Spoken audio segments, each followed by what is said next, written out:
অধ্যাপক ইউনুসকে যুক্তরাজ্যে স্বাগত জানাতে পেরে দারুণ ভালো লাগছে। এভাবে প্রধান উপদেষ্টার যুক্তরাজ্য সফর নিয়ে উচ্ছ্বাস প্রকাশ করেছেন ঢাকায় নিযুক্ত British high commissioner Sarah Cook. তিনি বলেন, অধ্যাপক ইউনুসের কর্মসূচির পরিধি দুই দেশের গণতন্ত্র, বাণিজ্য ও বিনিয়োগ, জলবায়ু পদক্ষেপ, আঞ্চলিক নিরাপত্তা ও রোহিঙ্গাদের প্রতি সমর্থনের ক্ষেত্রে যৌথ অঙ্গীকারের প্রতিফলন।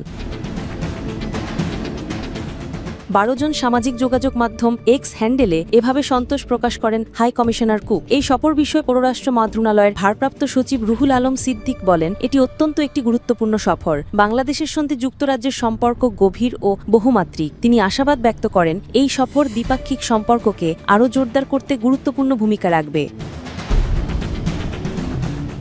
প্রধান উপদেষ্টা ড ইউনুস 10 জুন রাষ্ট্রীয় সফরে লন্ডন পৌঁছন। 4 দিনের এই সফরের মূল লক্ষ্য যুক্তরাজ্যের সঙ্গে দ্বিপাক্ষিক সম্পর্ক নবায়ন, অর্থনৈতিক সহযোগিতা, বাণিজ্য ও বিনিয়োগে নতুন মাত্রা যোগ করা। সফর শেষে আগামী 14 জুন সকালে ঢাকায় পৌঁছনের কথা রয়েছে সরকার।